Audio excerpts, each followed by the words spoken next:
call. I've transferred it over to him for today. That's probably wise. That's probably wise. Well, we'll see how wise it is. All right, it's 5 o'clock, so let's start with the Pledge of Allegiance. Director Jackson, if you would lead us, please.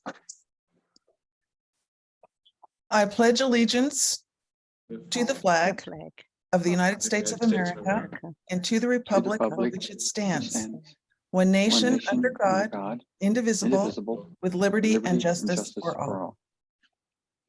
Thank you. All right. Roll call, please. Okay. Director Jackson, Here, Director Kimball, Here. Chair Long, Here. Director Minigan, Yeah. Director Villaseñor. Here.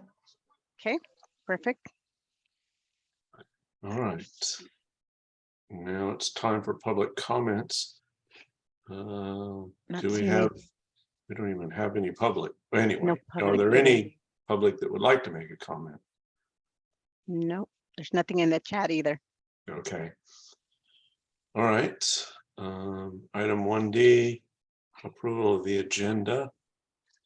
Tony, do you have any changes to the agenda for tonight? Yes, Acting Chair Kimball, I would recommend that since we have at least a couple members who have to do an early departure, that we consider jumping right to the motion items. If that would please the board. Yep. Any objections? No. All right. So can I have an approval of the agenda with the reordering that will start with item 4, the motion items? I so move. Moved by Director Jackson, seconded by Director Minigan. All in, let's see, do we need a roll call? Yes. We do. Yes. Thank you. Okay, here we go. Director Jackson, Yes, Director Kimball, Aye. Chair Long, Yes. Director Minigan, Yes. Director Villaseñor. Yes. Perfect. Okay. Motion carries 5-0. Thank you, Eva. Okay, so we'll start with item 4A, the implementation, the SGMA implementation grant. Acting Chair Kimball and board, your team has been working feverishly to try to get all of the components together for this grant, and we were extremely thankful when DWR gave us an extension until December 16th to submit our package. At the point that I had to distribute the agenda, we had not yet trimmed down the budget for this.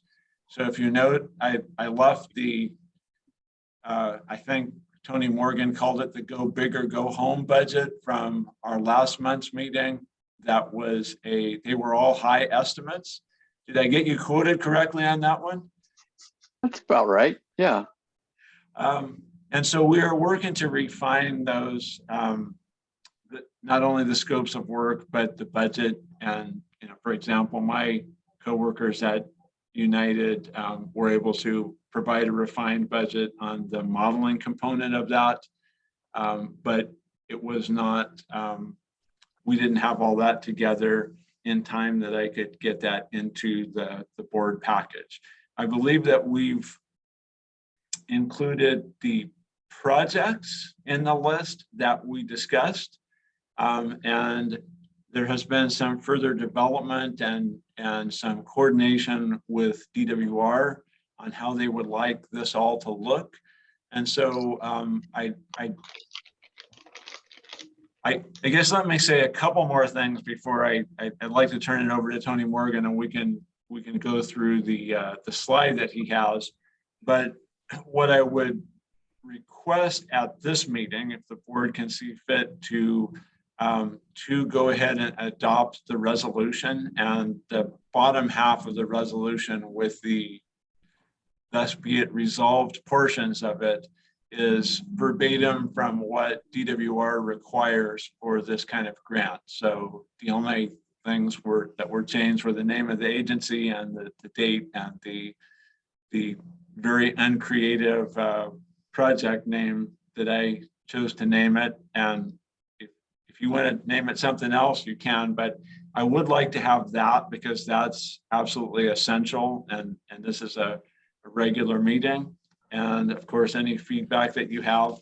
And I think right off the bat, I would like to suggest that we perhaps, as your team is refining this grant application, that we strongly consider a special meeting, either a special meeting or just moving, I guess either way it would be a special meeting. So instead of on the 15th of December, perhaps the 8th of December, plus or minus, so that we could give you a near final package with more refined budget items, especially because this, any kind of a grant application that we put together, even though it doesn't require a local match, it's something that we're going to have to pay for in advance, invoice, and then get reimbursed. And as we've been finding, that's somewhere in the 6 months plus or minus range.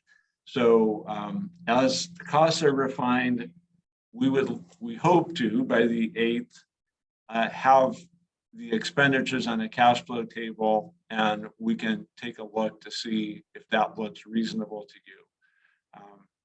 But we do not have that tonight. We're working on refining the scope and the line item. So, and I'd just like to turn it over to Tony Morgan, and we can review the slide and sort of the reordering of this package as per DWR's comments.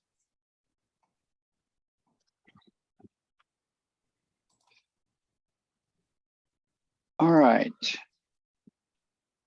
So you should see an updated budget table. Everybody see that? We see it. Awesome. And what we've got here is a list of components, as DWR calls them, and then a sequential listing of tasks, some of which are lumped beneath the various components. So you've seen these names before in general. So we've made a few changes and updates to the project list, not the topics that are being covered, but placing some things in a different order. For example, we learned that DWR doesn't really want to see stakeholder outreach as a single line item, is what we had it in our original budget. They want to see it broken out by every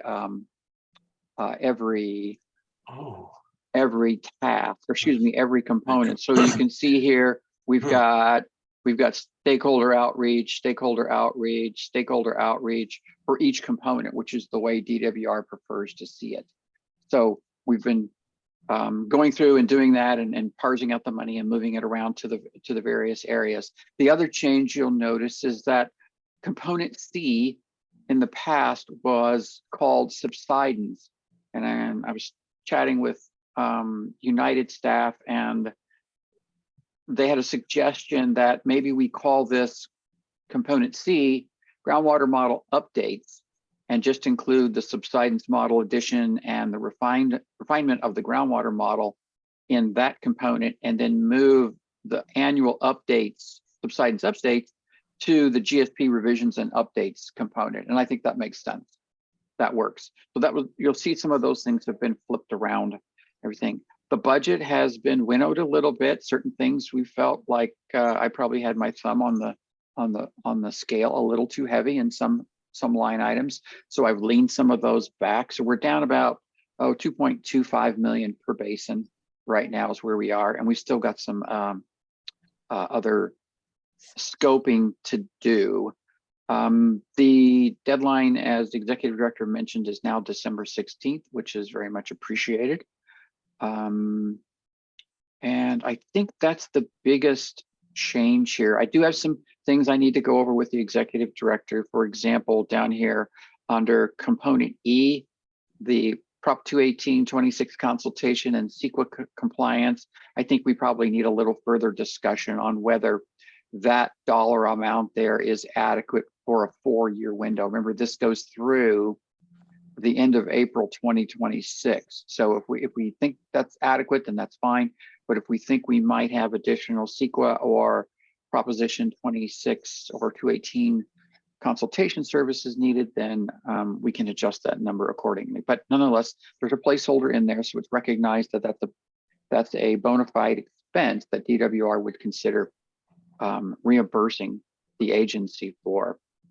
Let's see, what else have we got here? Again, grant administration is just set up on a default formula. It can max out at 10% of the balance of the cost there. So that's the way it's set up mathematically. So there's a pretty hefty budget in there for grant administration. And I know that task always takes a lot more time than you think it's going to take. Yeah. And I'm sure Tony's got more gray hair from having tried to wrestle through all the paperwork and the minutia that's needed to do all of that kind of stuff. Each of these tasks here, for example, the Cienega Springs or the domestic drought or domestic well drought vulnerability evaluation, those are have further detail behind the scenes that you don't necessarily see here, where we've parsed out some money that what would be DBSNA's element there, what would be United's element if we needed Stillwater's involvement for biological concerns, what would be their level of effort would we expect? And so that's hidden behind the scene, and what you see here is totals for each one of the tasks. So I thought the table was fairly straightforward here. It's very similar to what you've seen before. Dollar amounts adjusted slightly, a few components shifted around, but it's functionally the same scope of services that we were considering to include in the grant application last time. So this is the format in which we have to submit the information to DWR. These headings: budget, requested grant, local cost share, which you can see is zeroed out all the way down, and then total cost. That's the way DWR wants to see them. So I'm presenting them here in the way they want to see them for your review as well.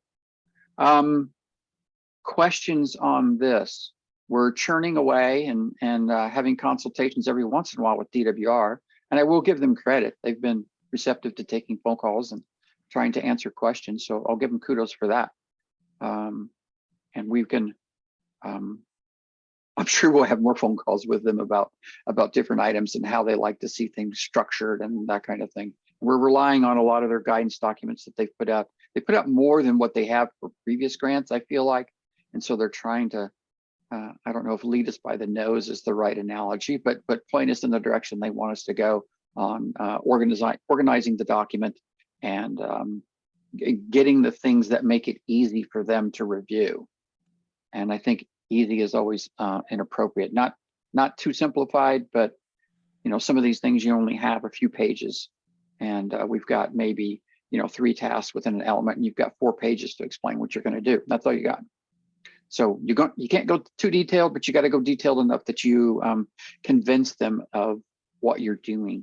One of the I'll call it prelude discussions that we're still crafting on is making it clear to DWR how these tasks are interrelated.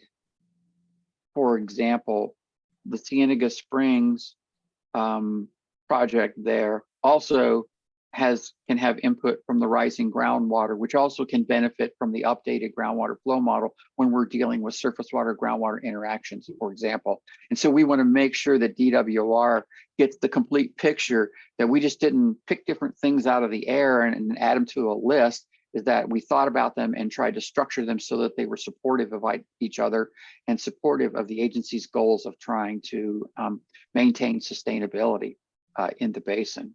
So there's that document piece that I think is going to be a critical prelude for DWR to review and understand the overall scope. Then the second element of that is also convincing them that the Fillmore Basin and the Piru Basin are integrally linked. And that's these same kind of activities are going to show up in both basins. And so we don't want them to say, oh, we'll fund the groundwater model updates in Fillmore, but not Piru. So we need to tell them that, you know, that'll all be done at once, but we've parsed out the numbers between both basins to make it appropriate for the grant application effort. So that's another thing, just to make it very, very clear to them that those are should they start to get out the machete and start whittling away on the budget, we need to make sure they understand some of these tasks are very much interrelated between basins, and it would make it difficult for us if they went and cut out one whole basin on a particular task, but left it in the second basin. So questions on what's proposed here? I know this is very quick and in front of you, and you haven't had time to mull it over very much. Director Fornoff has her hand out.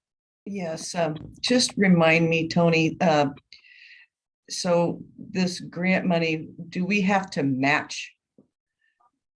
Or No, is it no, this is one of the grants that the states put out where there's no requirement for matching funds. So you'll see there under the column B here in the middle, it's all zeroed out. There's no matching funds. We can match if we want to, and we get extra brownie points in our scoring if we do, but we don't have to. There is no requirement. we just got advance fund this? That's So the I key, just- is the advanced funding. And so once we get the budgets nailed down a little bit more and the scheduling nailed down a little bit more, then we'll sit with the executive director and figure out, what does this mean for a cash flow for the agency? Right. And Director Fornoff, some things in that, some things like the annual report to DWR 2022 and the subsidence annual report are already funded in our current budget because we were planning to do those. So any work that takes place or took place or takes place after October 4th, 2022 is reimbursable as long as we, well, assuming we get the grant. So some of this work that we're proposing is work that we already plan to do on our own nickel and might have the opportunity for reimbursement. So that's excellent. Shouldn't we put that in as a match then? No, If you don't want to be reimbursed for it, you could put it in as a match. But if it's already in our budget, is it in the budget from the other grant? Is that why you can't put it in as a match? I think we want to get all the money we can without matching. yeah.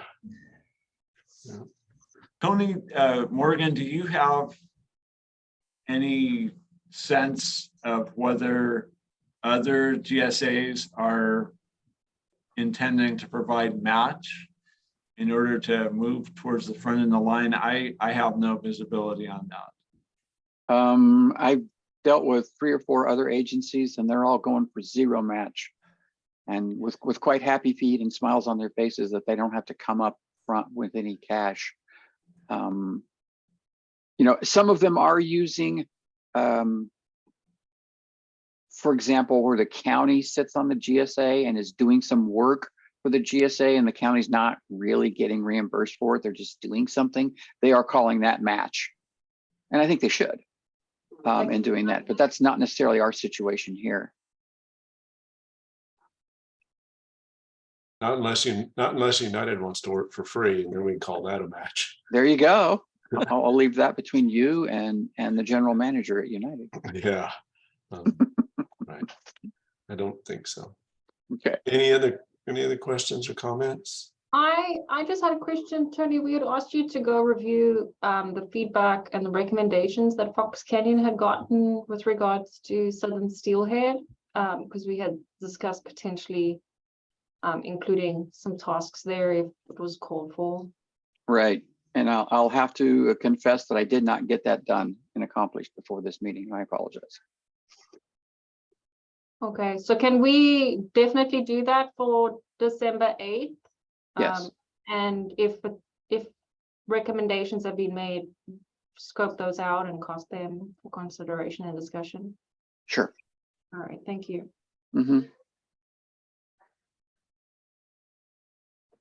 Any other director comments? I would just ask that if December 8th is the date, let's get this on the calendar sooner than later. With the holidays and company Christmas parties and the like, it would be nice to hold that. Okay. I would agree. So while we're talking, if everybody could just check their calendars, and then when we finish this discussion, we'll discuss, we'll check and see if everybody can make the 8th. And then also, if I could just ask that for December 8th, if we could get some of the information before that meeting, just to make sure we can, if we have any questions, if that's the deadline, I'd just like to make sure we see it in case we have questions. Thanks. Very good.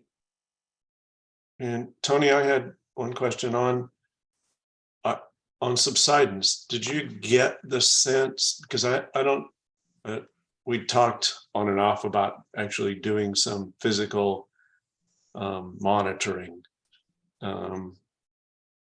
Did you get the sense that even though subsidence is a big deal in the valley, that DWR's happy with are using the existing technology to monitor it? And our approach that we're suggesting here is very similar to other basins that are not experiencing a big subsidence issue. They're taking sort of the minimalistic approach. Let's use the data that DWR is going to give us, the INSAR satellite data, and use that to monitor and see if a problem develops, then we'll regroup and think about what we should do. But until we see a problem developing, we're not going to do that.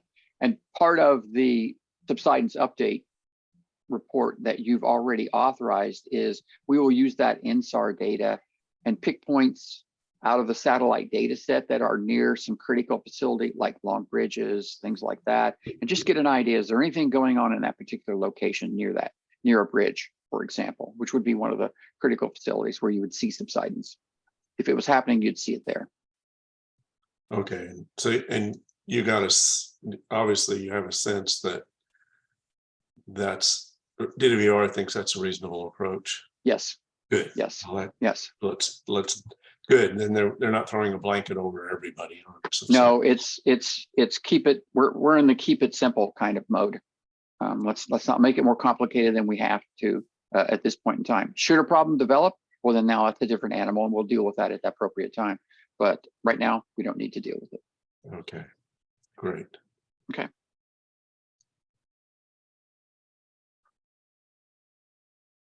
Other questions? Okay.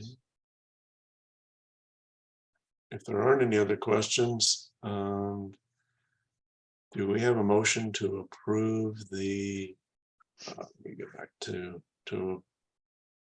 approve the resolution? Number, Motion to approve. okay. Thank you, Director Long. Second, Thank you, Director Fornoff. Is there any further discussion? I think that was not me. that was me. That was. Oh, Jackson. sorry, Director Jackson, excuse me. I could do it if you want.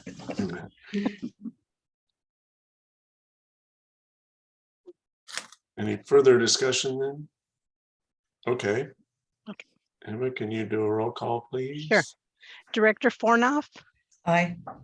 Director Jackson, Aye. Director Kimball, Aye. Chair Long, Aye. Director Minigan, Aye. Director Villaseñor. Aye. Perfect. Motion carries unanimously 6-0. Thank you, Eva. Okay, while we're on this, does anybody have a problem with December 8th if we move the regular meeting up a week? No? Okay. Tony, if you would put that on the calendar, We'll do it. we'll change that date. That works easily and nicely. Thank you, everyone. 5 p.m. Yes. Yep. Okay, we'll do the same. Just do it a week earlier. Just to let everyone know, that is also the AWA, Tony, just so you know. AWA think I saw something earlier that they had to move it to a different day, but I'll check that. Okay, cool. That works great then. I think I heard this morning that the normal day is Thursday and that they had to do the day before or either Tuesday or Wednesday, but I'll check.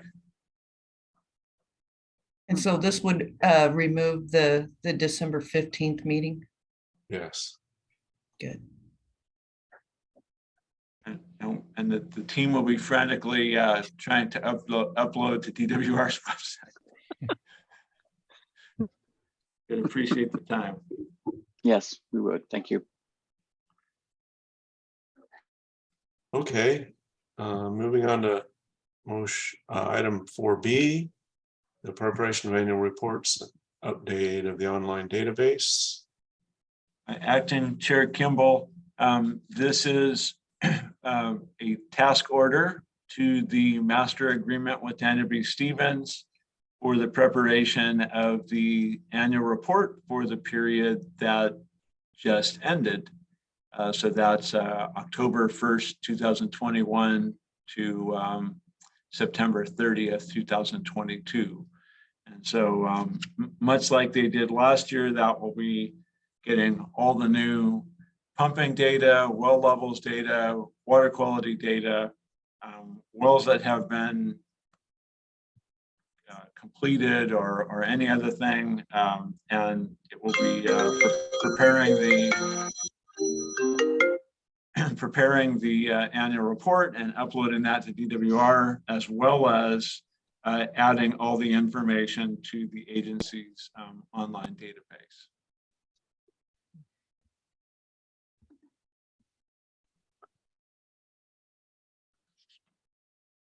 I'm assuming all this was in the budget. Is that correct? Correct. Okay.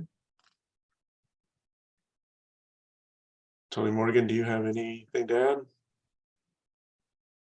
No, I think this is pretty much a clone of last year's, except the budget is significantly less because a lot of the updates that we took care of last year are there. We don't have to do those again. So it's just adding the newest information into the online database and then preparing the annual reports. So it's a more streamlined effort. Any questions or comments from the directors? Okay, is there a motion to approve task order 2022-03? Yeah, I'll make that motion. I'll second. Okay. Okay.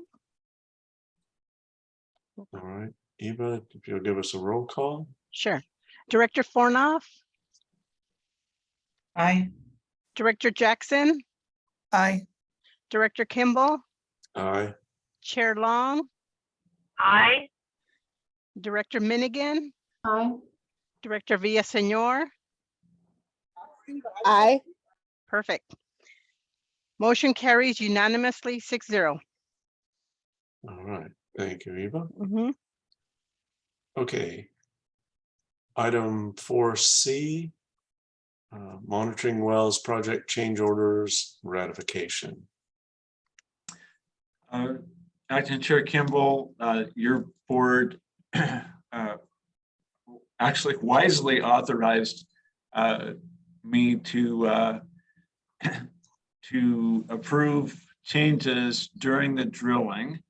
And we ended up with, over a weekend, a request to, after looking at the geology, the geologists on staff recommended a fourth well within the 800-foot length. So the well was drilled to a depth, the borehole was drilled to 800 feet, and there was a recommendation to ream out an extra depth and put a deeper well so that we can get better data from that critical basin juncture area, the Fillmore to Santa Paula basin boundary area. So So we were able to get that approved over the weekend, but I said that if I did approve those, I would bring those back for your information. We are within the project budget, and some of the other items, I was just looking at the invoices earlier today, and some of the other items came in a little bit less on the unit prices that were originally bid. So, so all of those wells are completed, and the driller has demobilized, and Eric Elliott will be coming probably at the next meeting, or maybe we want to wait till January if we're busy at the December meeting, but perhaps as early as the December meeting, he can come and give a report on and show some construction photos of the drilling. But that went very well, and those projects are done. But I just wanted to bring this change order to your attention. Thank you, Tony. Any questions? I don't have a question, but I have a comment. I was out on site at Hedrick Ranch Nature Area, and it was very exciting for me to be there to see one of the GSA's projects happening. We've all worked on developing a plan, but it is definitely a sense of achievement to see some implementation happening. So, and it was amazing. It was we have a pepper farmer on the right, and then there was the well going in, and you had like riparian forest, the groundwater dependent ecosystem right there. I mean, I understand we chose it because of the basin boundaries, but I mean, when you think about monitoring our impacts from groundwater use on GDEs, it couldn't be more clear. And I'm just glad that you know, we could facilitate that at Hedrick Ranch Nature Area and on that site. And it was just great to see it going forward. And I'm sure you'll all have the same happy looks and smiles when the presentation comes in January, but it was definitely a happy moment for me after many years on this board to see it happening. Yeah. And those wells will yield some very useful information about those critical areas. So not quite yet, but Eric has and Kat Cooper did a great job being the on-site geologist. I didn't see much of either of them, but they got that job done, and very few problems. I think the rig that was on that site had some mechanical problems, not due to anything that we did, and had to be worked on, but they got that done on time, and I'm going to be happy to send an invoice into DWR, and we will have completed the obligations in our first GSP grant. So this was the last item, and very nice to get that finished, and hopefully DWR thinks happy thoughts when they think about us, because we're going to be applying for another one. Good. You know, one question I could ask is, we don't usually have site visits to things, but I'm glad Director Menigan brought that up. If you would like, we could have a site visit to both of those at some time in the future. There's not much to look at once the monitoring well is finished. It's just some yellow painted bollards around a box that comes up, but it is a nice accomplishment to get something put together with this agency's efforts. We don't have to answer now, but you can think about that, and if we could arrange something if you would like to. Well, I mean, I don't think it gets better than Hedrick Ranch Nature Area when it comes to habitat on the Santa Clara River. So I think, you know, I'd be in favor of it. I think you'll also get an idea for what we're protecting out there from a groundwater dependent ecosystem point of view. There's tons of rare and endangered nesting birds out there. And if we did want to do that, we could even get Linnea Hall out from the Western Foundation. And she's done a lot of our monitoring out there to give you even more feedback and input.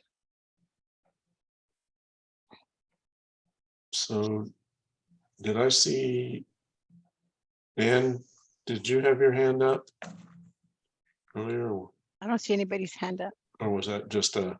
That was just. Tony Morgan does. Tony Morgan is the one. And Tony's got his up now, yeah. Yeah. Applause, It was a Director. That thumbs was up. applause for the Ah. recommendation. Okay, shoot away, Tony. I was wondering if the board might be interested in doing something of a press release indicating that they've made that milestone and Yeah. and here's the reason it was there, and wave the flag a little bit, Mhm. you know, and I mean, you have to acknowledge you got funding from DWR, but that's warranted. But Okay. I think a little something like that serves to demonstrate an accomplishment by the agency.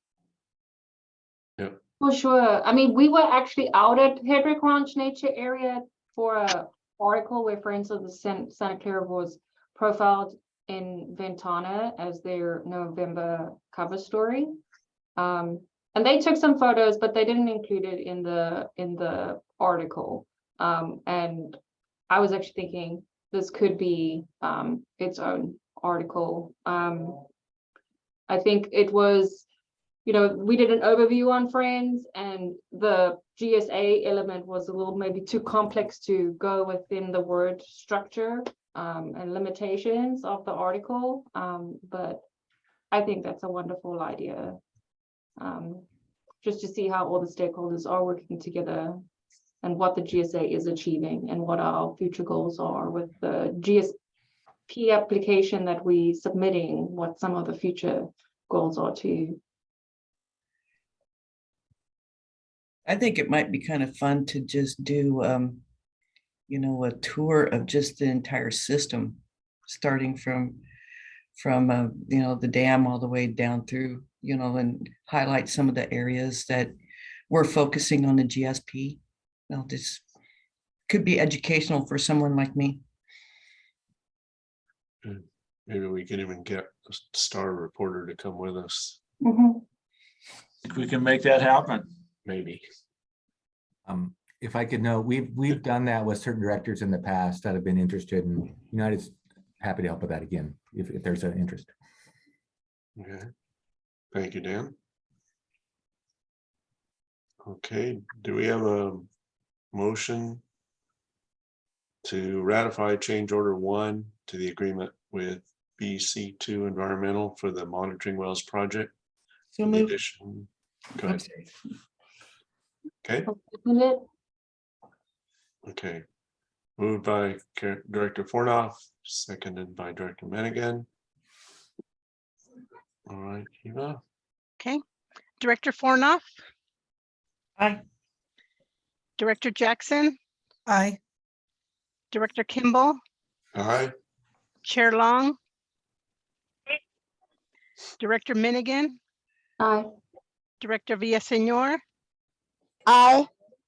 Perfect. Motion carries unanimously 6-0. Thank you. All right. Agenda item 4D.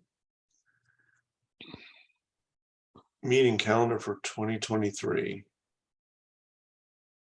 I keep hoping, Acting Chair Kimball, that maybe we could drop back to something less than monthly, but we seem to have work in front of us. And so staff's suggestion is to continue with monthly meetings, and the tentative that we put out there, Eva booked the third Thursdays again at 5 o'clock. We're certainly open to input and feedback on your schedules. And I think one thing to note is the January and February meeting, we will be able to do according to this format via Zoom, assuming that the governor ends the COVID-19 emergency. Then the March 16th meeting, we would have to have a majority of our members in person at the Fillmore City Hall. And I think later on this agenda, for those that can stay, We have an informational item on the ever complex Brown Act and modifications. And our legal counsel's put a good summary together. I am wondering if it's possible to hold these meetings a little earlier in the, actually in the afternoon rather than in the evening. It would be, I'm not at my best after 6, so I'm wondering if that's a possibility. So are you suggesting meeting at 4? I think 4 would be good, yes. Does anybody have any problems with 4? Can I ask a question? Yes. I am wondering, is there anything we need to do? So for example, 1 month, we don't have anything, any projects to talk about except for the monthly invoices or so forth. Is there any type of extension or resolution that can be changed so that we have more flexibility in paying funds? Just wondering, because in case there's no need for a meeting because things are going on, I think that was the only reason why we had to have meetings every month. So I wanted to ask.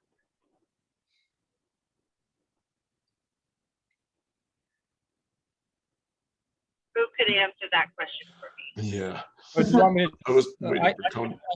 Yes, Yeah, please do. Yeah, I can jump in. I think if we have, the reason we're meeting monthly is merely to make sure bills get paid on time.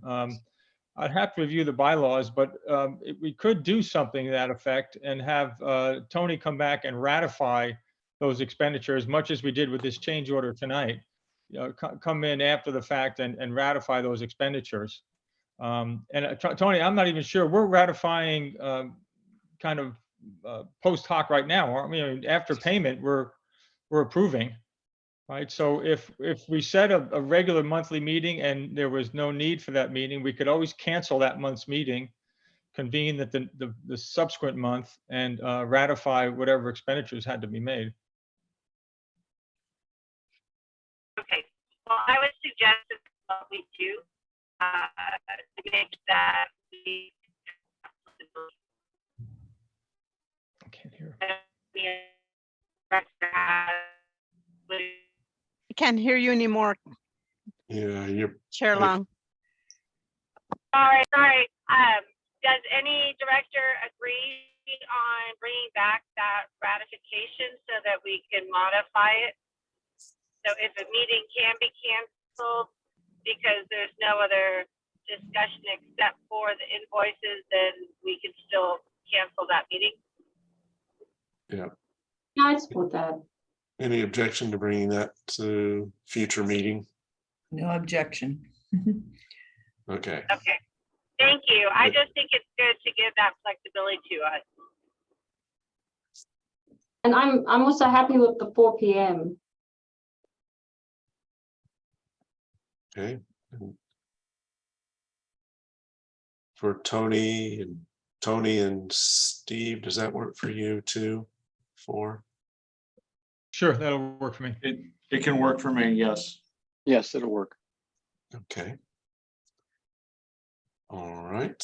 Could I have a motion then to approve the calendar meeting the 3rd Thursday at 4 p.m. subject to agendas, and we'll work on the ability to pay our bills in between if we don't have an agenda. I'll make that motion. Second, All right. Moved by Director Menigan, seconded by Director Jackson. Nina? Okay, Director Fornoff, Aye. Director Jackson, aye. Director Kimball, Aye. Chair Long, I Director Minigan, Aye. Director Villaseñor. Aye. Perfect. Motion carries unanimously for 6-0. Point of clarification. would that start in January, the 4 p.m. time? Good question. Yeah, Yes, I okay, believe that's how it was set up in the motion item. yeah. Yeah, we just changed 5 to 4, so. Yep. Okay, and I'm gonna suggest while everybody's here, we move right on to item 5 and talk about meetings. And Sure, I can address that, Director Kimball. Let me just pull up my outline. Where'd it go? There it is. Sure. So I know we touched on it briefly last meeting with the kind of complexities of AB 2449, but after that meeting, I spoke with Tony, and we thought it would be helpful to kind of review how we got where we are today, because there's a bit of a history to this, and the whole concept of having telephonic or remote meetings pre-existed, the pandemic. The government code in the Brown Act at section 54953 talks about the requirements for the telephonic attendance. And this is still good law. It hasn't been changed. It's been amended a few times, but the original, old school Brown Act is still in place. And for you who've done that in the past, you may recall it has certain requirements that if a meeting is going to take place and someone's going to attend remotely, the notice of the meeting has to identify that remote location. That remote location has to be accessible to the public, be it your home or a hotel room, et cetera. The agency has to post an agenda at that remote location. And then the last requirement is at least a quorum of the agency, independent of the person who's participating remotely. A quorum of the agency has to participate from within the agency's boundaries. So it's pretty straightforward. The kind of peculiarities to it are that for the remote location has to be open to the public and has to be accessible to the public so they can participate. Again, this is all about transparency, promoting public participation in the remote meetings. So that statute's still in place, and that predated COVID. But when the pandemic hit, we have this executive order from the governor in March 2020, and that relaxed a lot of the requirements of 54953. The teleconference locations did not have to be identified in the notice. But we did have to provide an opportunity for public to address the body, which we're doing now, and through teleconferencing and Zoom calls. And so that was in place for a while until September. And I think most agencies employed all those kind of relaxed standards. But that sunset essentially in September of 2021. So that's when the legislature came up with AB 361. And that's the virtual meeting requirements that most agencies have been operating in under since September 2021. And there are two preconditions to allow an agency to meet under AB 361. And that is that the governor has declared a state of emergency, and that state or local health officials have imposed or even recommended measures to promote social distancing. And so those are really kind of the two preconditions for AB 361 to be employed. And so, like I said, a lot of agencies, of course, avail themselves of 361. We're all very familiar with it now, with the roll call votes, having the Zoom calls or Teams, whatever it is, to allow the public to get online with us and engage with us, to ask questions, participate, et cetera. But however, in September of this year, there was actually, I'm sorry, it was in October, the governor announced that he's going to be withdrawing the state of emergency effective February 28th, 2023. And so that, of course, removes one of the preconditions for AB 361. And but in September this year, we got yet another statute, Assembly Bill 2449, that sets up more requirements for telephonic meetings. And so right now we're looking at the option of after February 2023, a district can have remote meetings under the original old Brown Act requirements, 54953, which I discussed earlier with being the remote location being open and available to the public, or availing themselves of this Assembly Bill 2449. And I'm going to review the 2449 because it's probably the most complicated of, well, it is the most complicated in my view of all these remote meeting statutes. And under 2449, it does relax some of the original standards. You don't have to post the agenda at the teleconference location. You don't have to make those locations open to the public.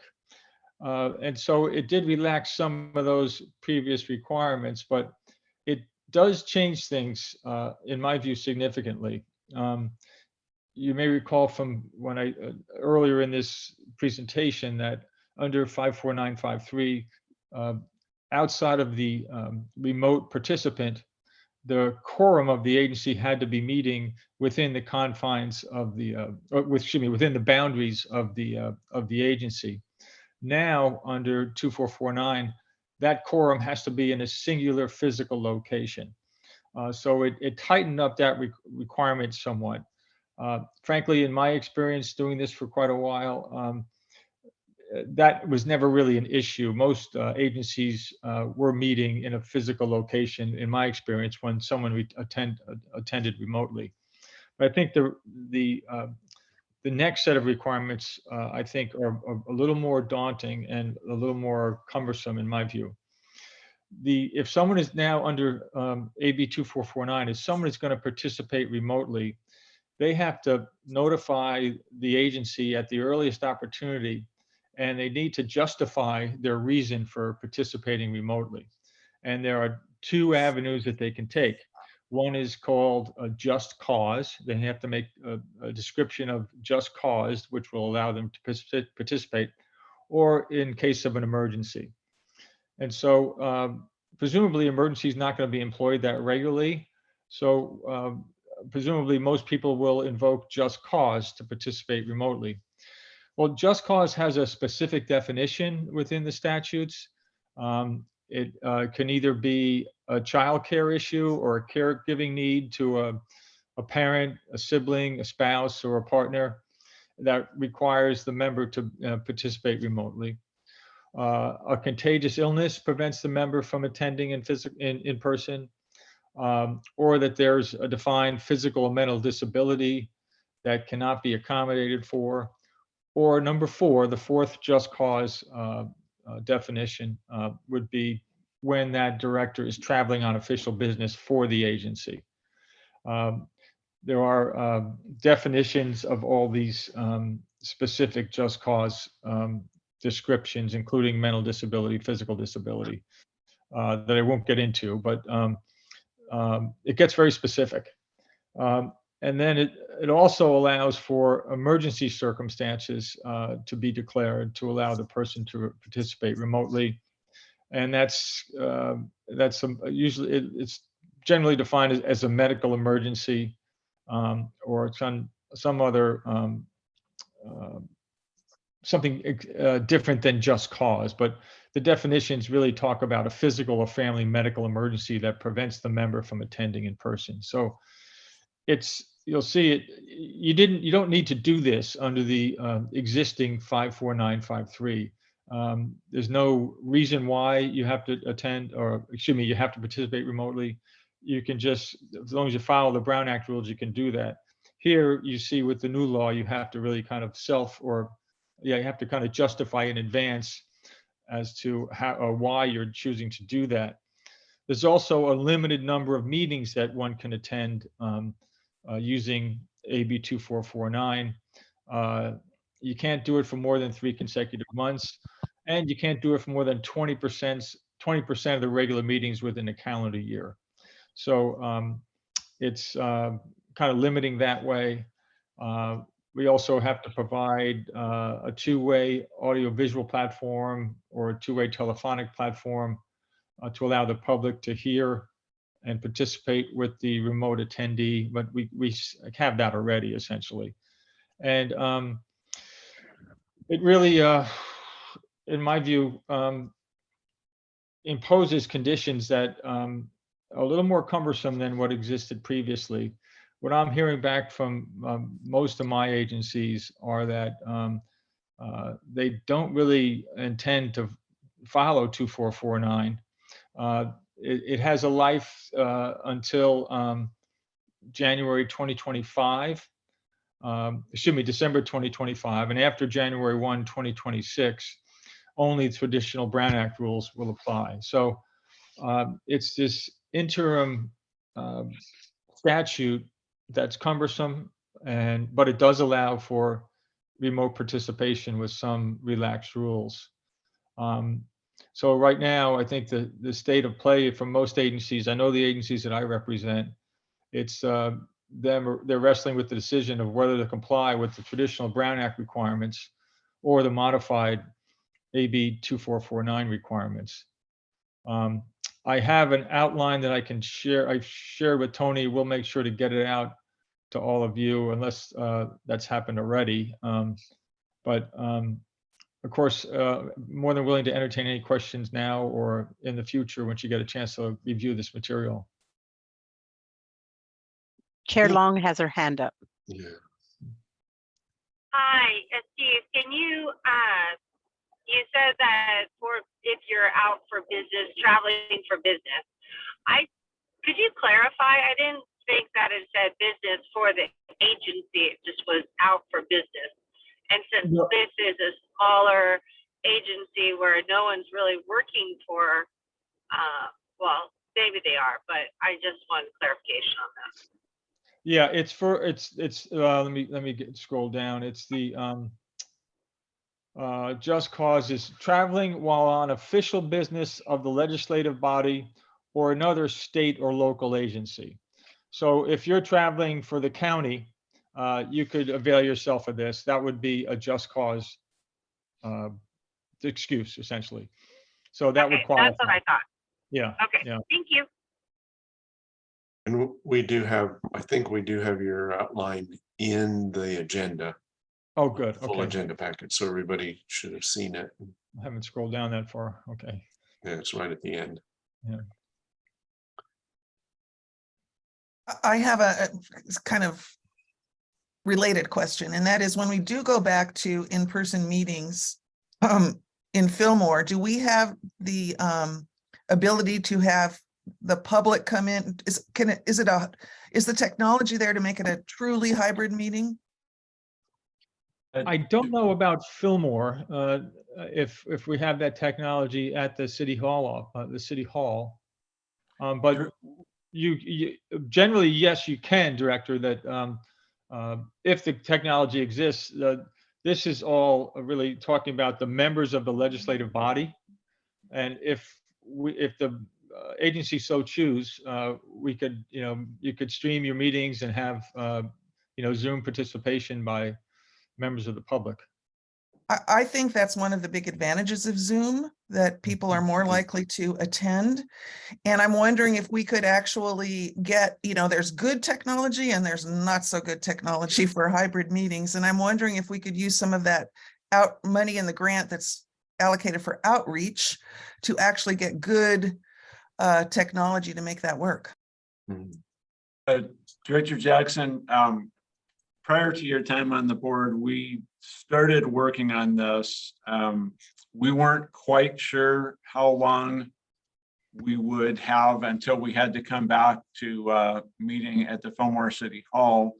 We researched some pretty good technology that was fully self-contained that we could bring into the Fillmore City Hall, but it was fairly expensive. I think at the time it was about, plus or minus $50,000 and a long lead item.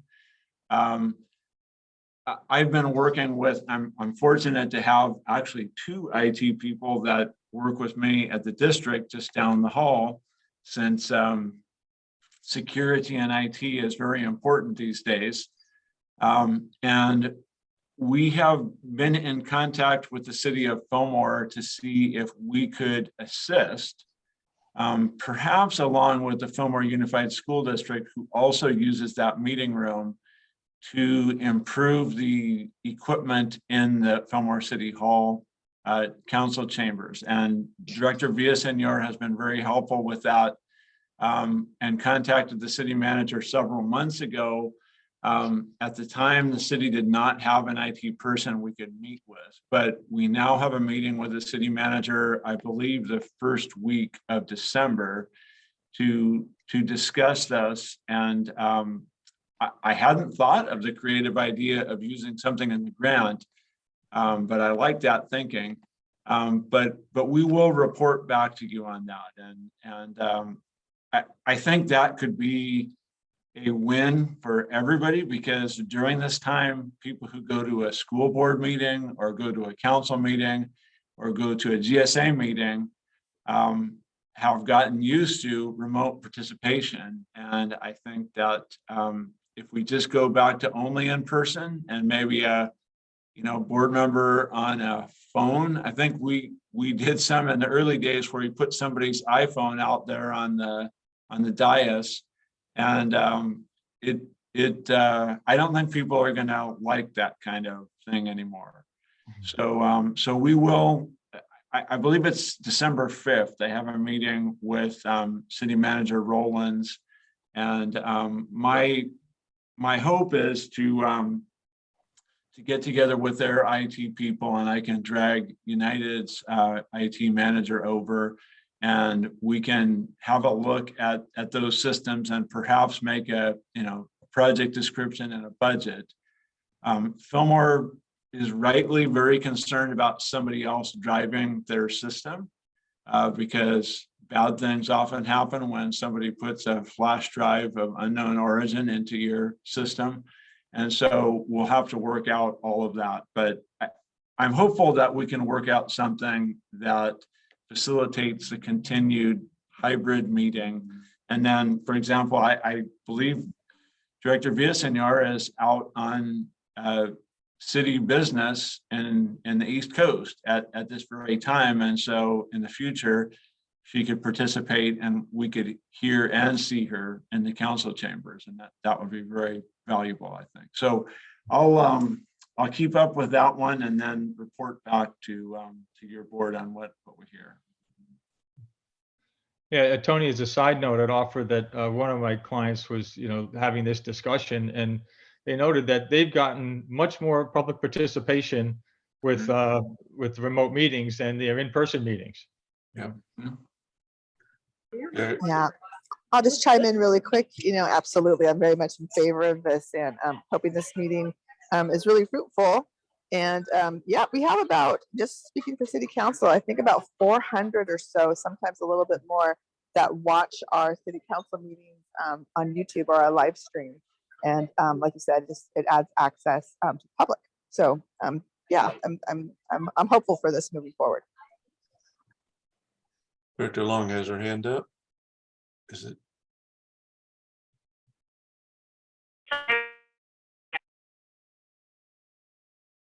Yeah, you're not Mute. coming through. She's muted. Okay. Okay, I think it isn't true that in previous discussions, we've all supported this concept with the idea that we have gotten a lot more, at least observation and at times people speaking up from the public in the hybrid, in the sort of non-hybrid. But if we have to go back to meeting in person, we need a hybrid. So thank you, Executive Director Emmert, for your efforts on this, and we'll support you however we can. Thank you. Okay. I have one more question about the Brown Act stuff. Do we have to declare which of the protocols we are going to operate under, or can we decide as we go along? Well, if you choose to participate per the AB 2449 requirements, you have to declare in advance of the meeting. And it's no 48-hour notice. It just says in advance of the meeting. So yeah, you'd have to kind of pick a lane. Hopefully it's not an emergency, but you'd have to choose one, notify the staff that you're going to be doing this and where you'll be. You don't have to pick one for the whole year or anything like that. You can. No. This is, and you wouldn't be able to do it the whole year. It's only, you're limited in the number of meetings that you can attend this way.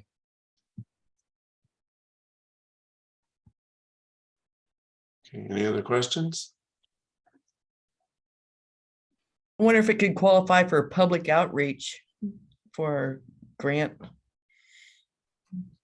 Yeah, I think that was Director Jackson's suggestion is that if we do need to put funds in, we could use some of those public outreach. And now I think that'd be a very valid use of those funds. Okay. All right, well, let's go back to the beginning of the agenda. Updates. Fillmore Homeowners Association stakeholder director update.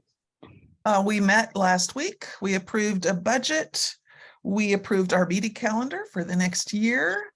And we're doing mostly housekeeping things. And I am talking with Tony, I reached out to Tony about doing a survey of our members about future plans and asking Tony what questions should we be asking. So we'll be getting together about that.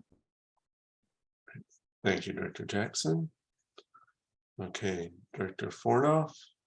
Not much of anything different than that. Then we kind of had thought about doing some different assessments, doing a flat rate assessment rather than the pumping, and retained what we've currently been doing for the past few years and under council. So moving forward with that and continuing as is. Am I correct, Debbie, in saying that? Okay. Director Menigan. With regards to the GSA, just the groundwater monitoring while going in at Hedrick Ranch Nature Area, but besides that, not related to the GSA. Okay. And I don't have any updates from United. Director Long, are you with us? I think you skipped City of Fillmore. Oh, did I? Oh, yes, I did. Excuse me. Director Villasenor, thank you. That's okay. So our updates for the city are we have 3 new council members who are going to be sworn in the second week of December. So we'll see where committee placements go in January. So we'll keep you posted on that. And we also submitted our housing element to the state. And it's the first, we do a lot of back and forth, as you know, with our state agency regarding the housing element, but I'll keep you posted on how that moves forward. Those are our two big news. Thank you. Thank you, Director Villasenor. Okay, excuse me for skipping you. Okay, Director or Chair Long, do you have any updates?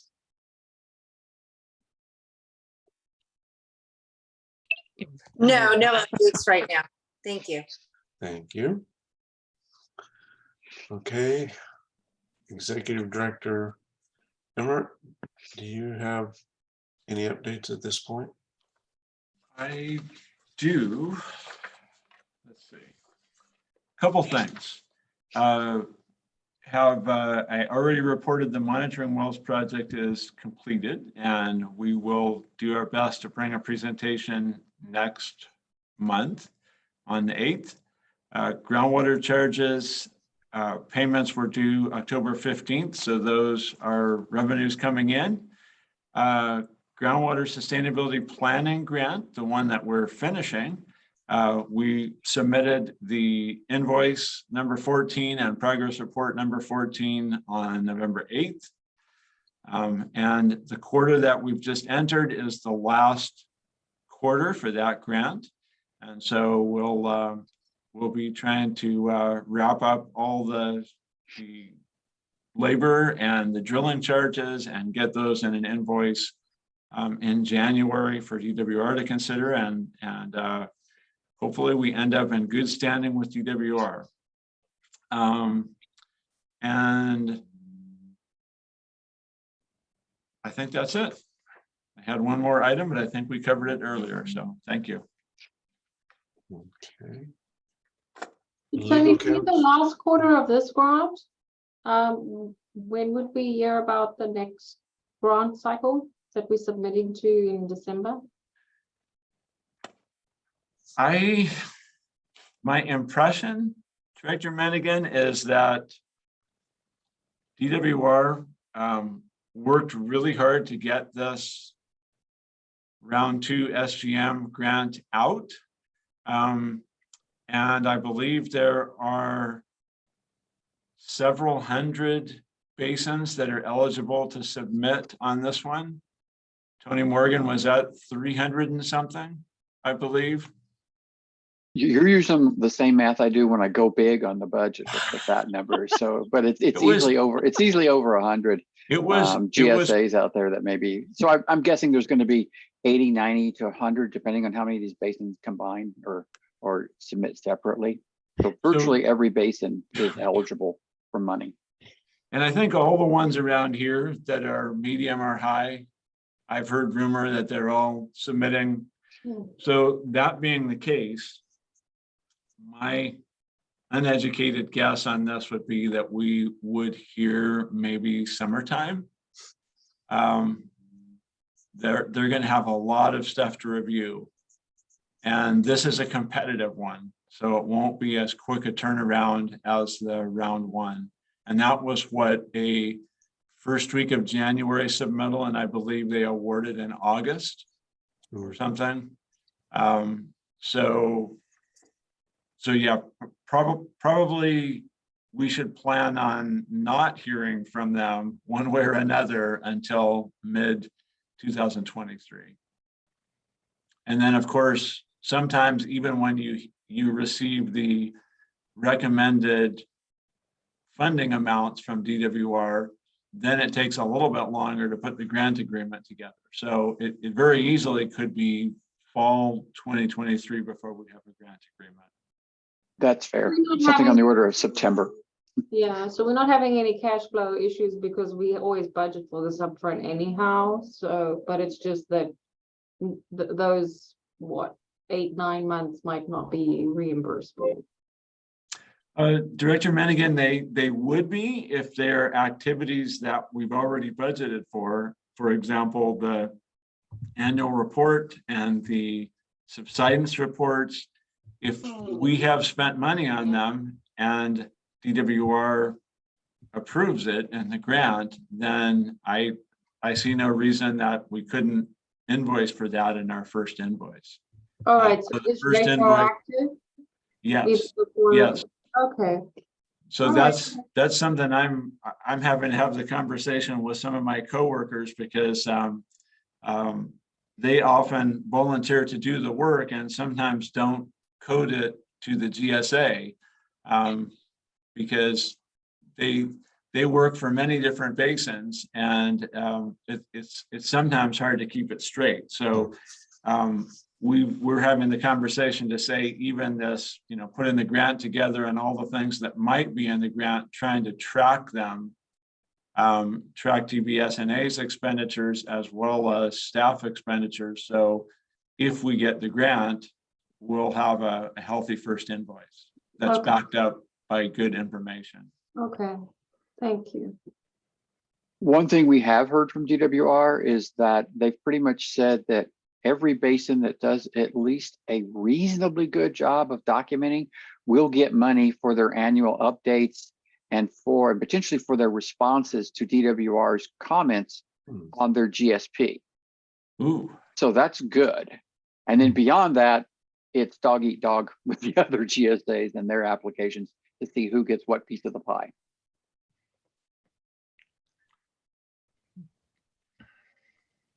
Any more questions for Director Emmett? All right. Steve, do you have any updates? Yeah, just a few things. Since the last meeting, I'll just report that, of course, we worked on the remote meeting summary. Did some work on Proposition 218 issues, working with Tony on that. Worked with the two Tonys concerning a letter we got from the Pumpers Associations. And also took a look at, again, revisited the executive order and how that is going to work with the county and the permitting process. And we've reached out to my partner's council for Upper Ventura River GSA. We've reached out to the county council, hopefully getting a meeting with them to determine how this is going to work. Because we took a look at it in terms of the executive order's requirement that we provide written verification.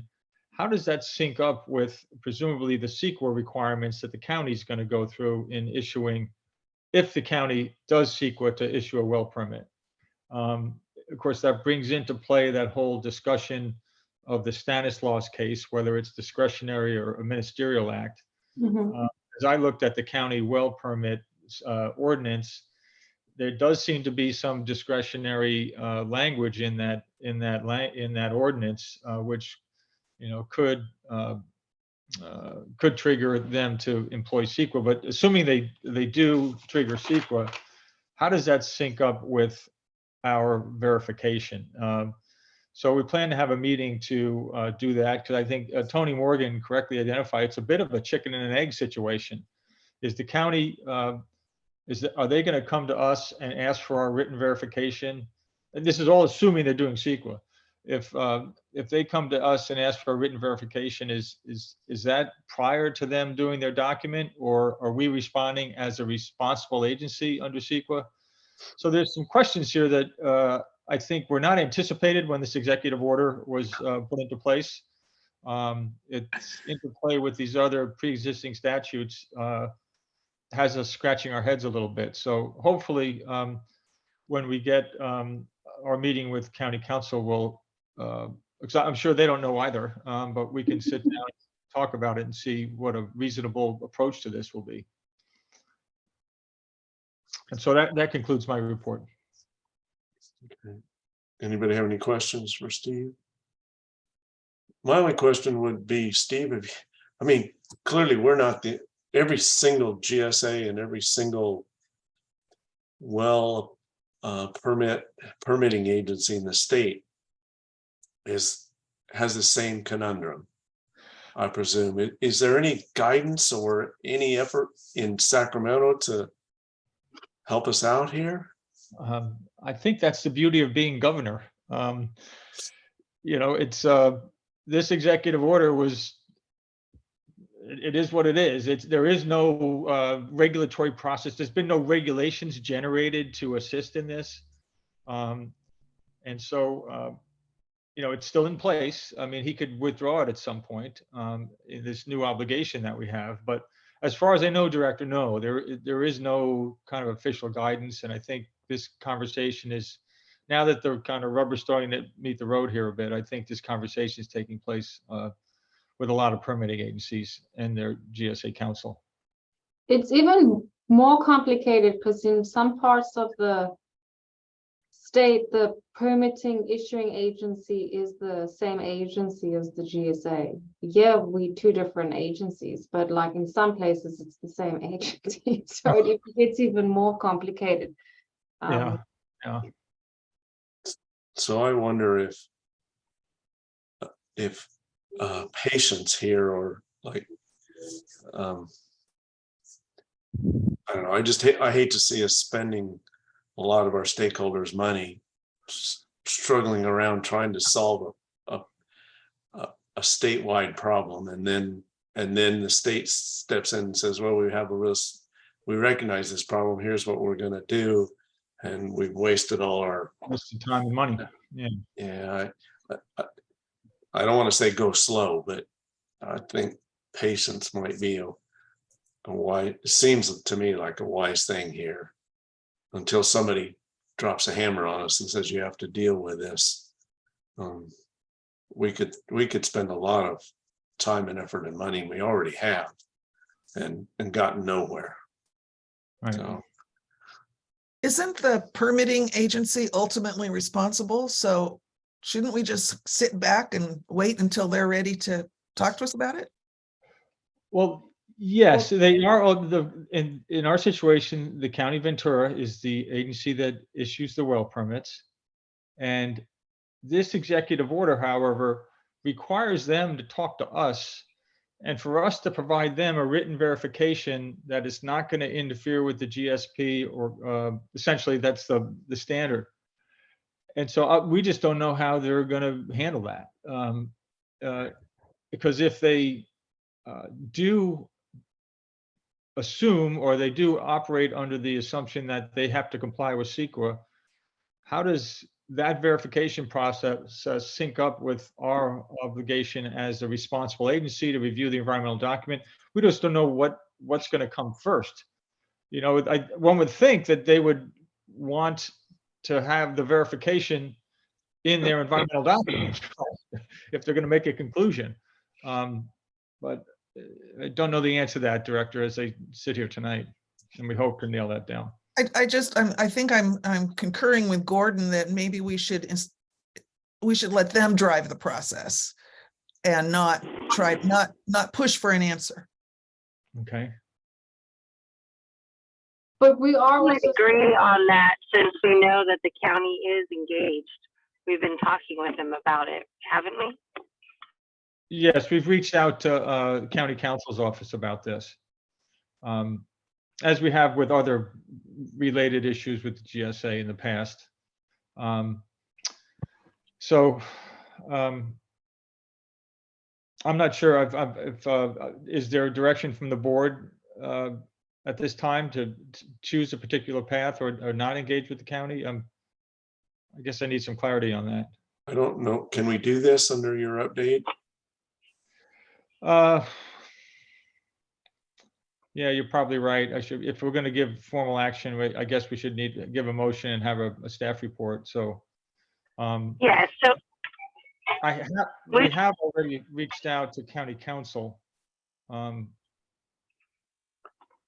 then why don't we? I would only say that, you know, there's an executive order. Droughts can go on for a while. This one is not looking good. And we are still getting requests from the county to weigh in. And I think, you know, we are open. We do use discretion in following that framework that we came up with on how to decide. And that does open us up to legal action. So I don't know. I hear the concern about, well, isn't there guidance? But then maybe we should also be asking for guidance from, because there is legislative council in Sacramento. They review these executive orders, so they must have. It went through a legal process in Sacramento. I mean, that's also why they asked Assemblymember Bennett not to push his bill, because that would have opened the state up to litigation, because there would have been the executive order and the bill. So, I mean, I think they must be clear on what is required if they're making those determinations. I would like to interrupt. There's a lot of discussion on just an information item. So if you would like to bring this to an item at the next meeting, I think that would be more appropriate. I just do not want to push the Brown Act. So apologize for being counsel here, but there's a lot of dialogue. Yeah. Okay, well, let's leave it there then. We'll bring it back as an agenda item in December. And I'll have a report, December 8th. Great, thank you. Okay, Tony Morgan, GSP consultant update. Yeah, this is an easy one. We've already talked about the grant earlier in the meeting this evening. And then the other thing that we're spending time on is the subsidence update report. So those are the two primary things that the consultant team has been working on. Okay. Any questions for Tony Morgan? Is the subsidence report going to be part of the annual report, so we could anticipate that in early next year? Yes, you should see that probably in January. I hate to add to the agenda for December. All right. Okay, any other questions? All right, consent calendar. Do you have a motion for approval? I'll motion to approve for a second. Okay, moved by Chair Long, seconded by Director Jackson. Yeah. Okay. Eva, could we have a roll call, please? Sure. Director Fornoff, Aye. Director Jackson, Aye. Director Kimball, Aye. Chair Long, Aye. Director Minigan, Director Villaseñor. Aye. Perfect. Motion carries unanimously 6-0. Okay, and that brings us back to item 4, the motion items that we've already done. So probably it's future agenda items. Well, it's just Steve's report. Yeah, 5A. okay. Anybody have anything else for future topics? All right. With that, I will declare the meeting adjourned at 6:26 p.m. Thanks, everybody. Thank you, everyone. Good Thank night. you. Great job, Gordon. Thank you. You're Thanks, welcome. everybody. Thank you, everyone. Good Aye. night. Good night. Good night. Enjoy your Thanksgiving. Yeah, Thank happy you. You Thanksgiving. also. Yeah. All right, good night. Good night. Hey.